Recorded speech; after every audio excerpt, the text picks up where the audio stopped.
ओ तेरी आंखों में, इकरा की बातों में, भीगी भीगी रातों में मुझको है खो जाना। तेरी बातों में ऐसा उलझा जिया, बैठे ही बैठे मैंने दिल खो दिया। Radio Nasha. So Raghav, I host the evening show on Radio Nasha, Yeah. and we are a retro cool radio station in Mumbai, playing the best of retro hits, right from the 70s, 80s, 90s, including the indie pop era, early 2000s, and so obviously we do play out your songs as well. I think the best of songs from early 2000s. That is when you began.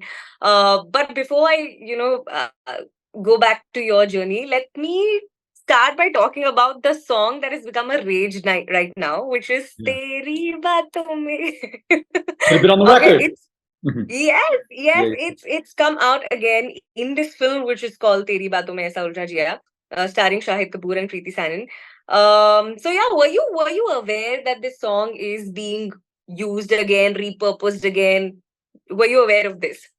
I was aware that the song was going to be used again. I was a little taken aback and surprised in terms of the title of the film, but we've Hmm. got that through. It's not a big deal. And yeah, it's all just gone down like it's just weird. That's the only word I can use. Like to see that I knew that the song would be remade in the film because I'd actually recorded the vocals about a year ago, Hmm. and they used the vocals slightly different than how I recorded them. They used the high octave harmony as opposed to because actually the original is about an octave lower. It's like Hmm. but they used my backing vocal, which I sent as the lead. So, Eh, you know, so that was different, but that's their prerogative. And then when we found out about the title, we just dealt with that and sorted that out. And it's it's an amazing honor. It's so much more of a privilege and an amazing experience in the sense, though, that it celebrates my mom who wrote the song with me back in 2000. Wow.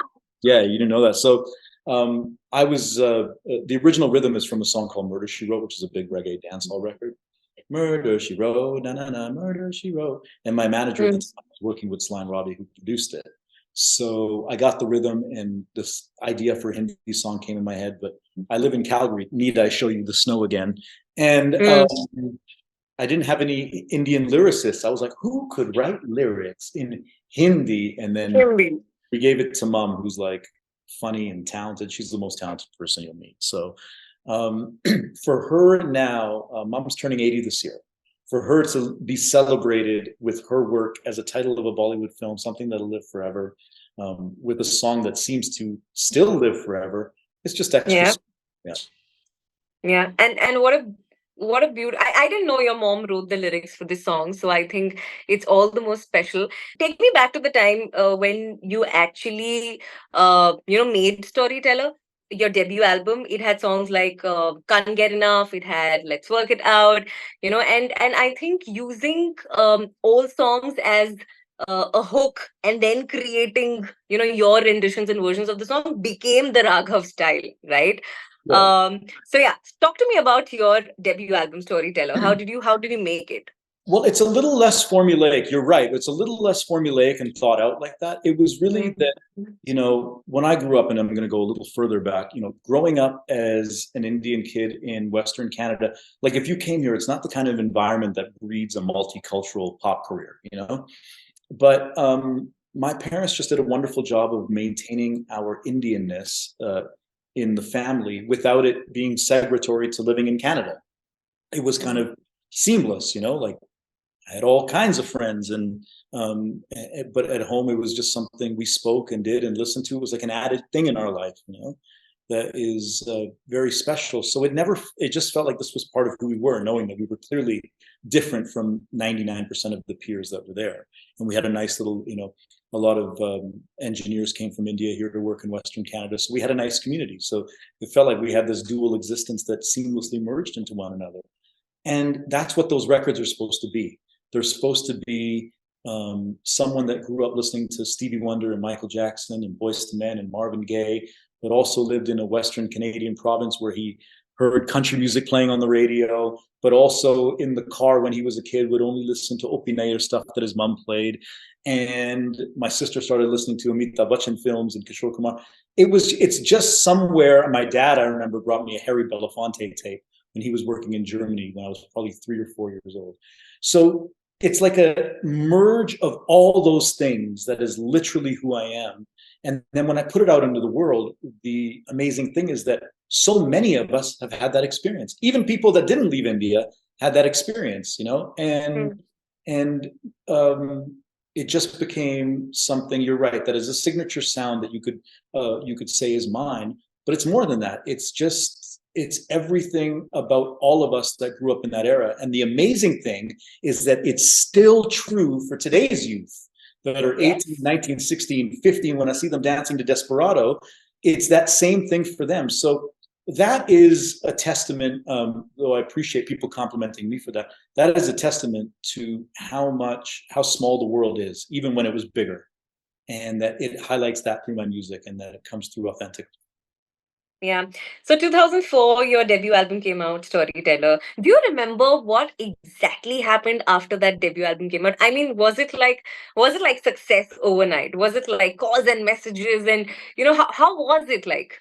Yeah, it was crazy. It was a real harsh learning curve. I mean, you know, I moved out of my parents' home in '97. I studied a year in LA, and I was dead broke and lonesome. It was really tough.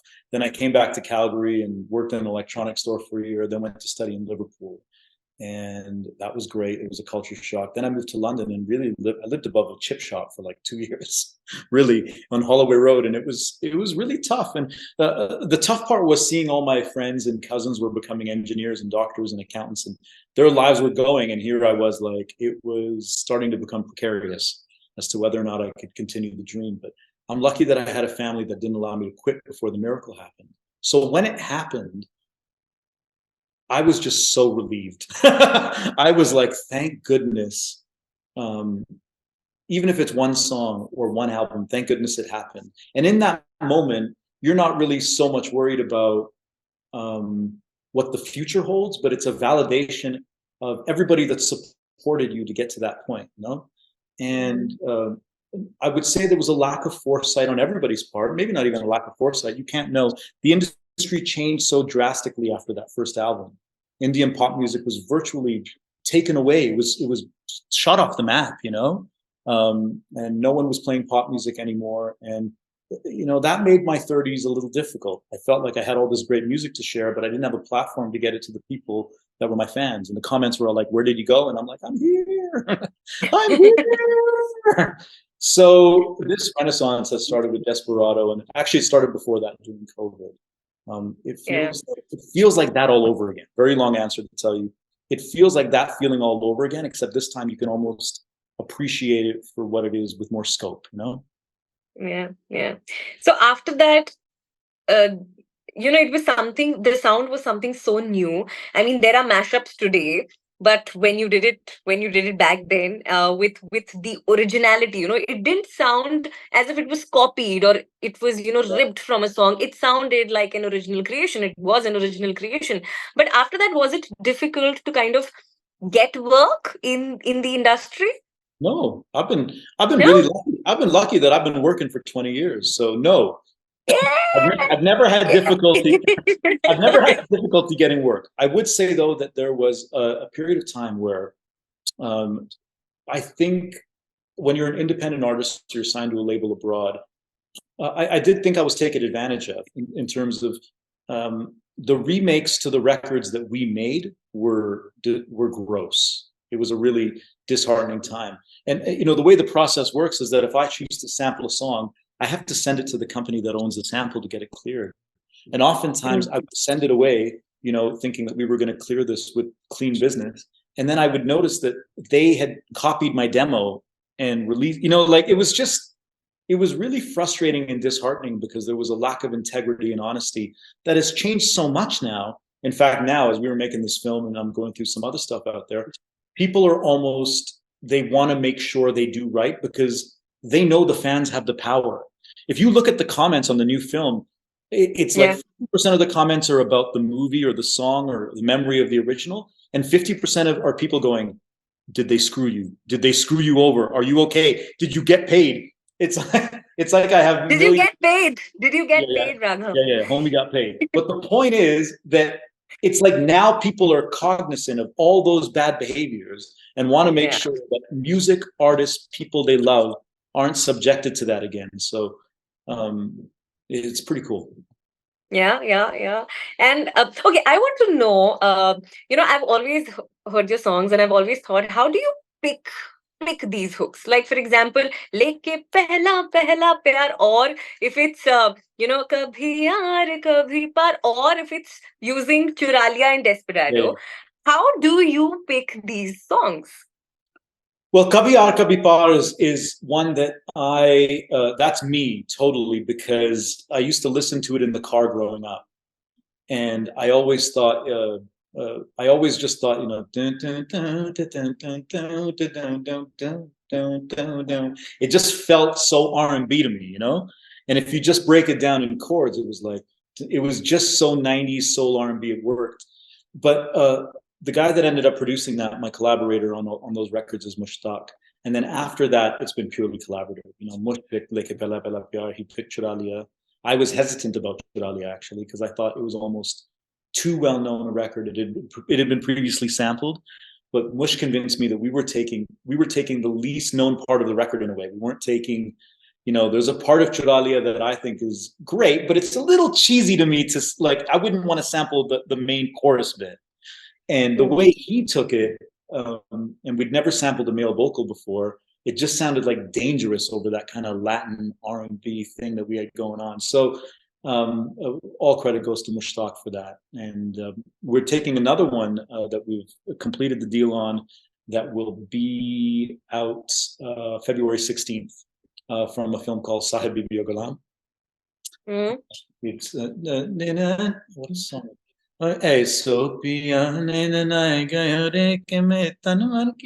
So that's now going back to the era that we originally kind of started sampling from, Before we started this interview, you were humming Kehna Hi Kya. I don't know why. Tell me, yeah. So tell me, how much are these songs still a part of you? Like even today when do you play Antakshari with your friends? Do you have jam sessions? Yeah, I play Antakshari with, like. So are these the songs that you actually still sing? Like, How much? are you saying that Kehna Hai Kya is from what film? It's from Bombay, right? Yeah, 90s. Yeah. That's not that old. Oh man, It's not. It's cool. It's retro cool. We do not call it old at all, and it's the sound that we grew up with. Yeah. It's the sound that is the base of every sound that exists today. Like, let's be honest. I pull songs from the 60s. Yeah. So yeah, don't play with me. If they put Antakshari in the Olympics, I'm coming and getting my Indian passport. I'm going in. Yeah. That's yeah. right. So how much are these songs a part of you? Like, what? Like, are there any particular songs that you find yourself humming all the time, singing all the time? They're generational. I'll tell you how much they're a part of me. The love of my life is my 7-year-old daughter, Ria, and I'm a single dad. So it's just between trying to get her to school in the snow and trying, it's like hard to articulate. You're trying to pass on the culture a little bit, but I think I sing songs so much around the house that she started singing them back to me. Songs from 70s films, so yeah, it's very much a part of this home. It's a big deal, like it is so many Indian homes. Yeah. You want to like hum or sing a few lines of your favorite retro song for us? I don't know if it's my favorite, but the first song that I ever sang, we had a 1981 Ford Granada, which is like the worst car in car history. And one thing that was terrible about it was that the tape deck didn't work. It just always got stuck. So for about 8 or 9 months straight, I had to listen to a song my mom had put together called Old Devanand Songs. And we went on a road trip then. I must have been like 5 or 6 years old. And we went on a road trip and everybody was singing songs in this big Winnebago RV. And someone said, "Does Raghav do anything?" And my mom's like, "No, he doesn't do anything. He's useless." And I said, "No, I sing." And my mom's like, he doesn't sing. He doesn't. This kid doesn't sing. And I said, I do sing. And she goes, fine, sing. So I sang, Hey apna dil to abara, na jaane kis pe aayega. And my mom was like, oh, he sings. And the theme of that has turned out to be omniscient as well, because I'm still single. So that's a song that has a special place in my heart because it's the first. Oh, Raghav, tell me something. What's happening with you now? What's new? What are you doing right now? What are you up to? I mean, I just got a song in a movie that's named after my old song. You think I'd get like at least a couple of weeks break? What are you doing now? I don't know. The movie's not even out yet, and but actually, truthfully, we have a song coming out, like I said, with a sample from Sahib Bibi Aur Ghulam that's coming out on Feb 16th, and the song's called Chodo, and I am very excited about it. In the years where I felt I didn't have an audience, I always knew that I had the support of people that were there from the beginning, and I feel like we're doing this together. It feels like it's like a comeback for all of us together in a way. You know what I mean? Yeah, yeah. So sing no. Teri baaton mein. ओ तेरी आंखों में इकरार की बातों में भीगी भीगी रातों में मुझको है खो जाना तेरी बातों में ऐसा उलझा जिया बैठे ही बैठे मैंने दिल खो दिया. And then I'll do the new version. तेरी बातों में ऐसा उलझा जिया. Oh man, I need a coffee. बैठे ही बैठे मैंने दिल खो दिया. Oh. Yay! Thank you so much, Raghav. It was so lovely, seeing you, talking to you. Thank you. Thank you so much. Thank you for your time. Thank you very much. We'll see you in a couple and of weeks. I look forward. Yes, look forward. Bye-bye. Thank you. Radio Nasha.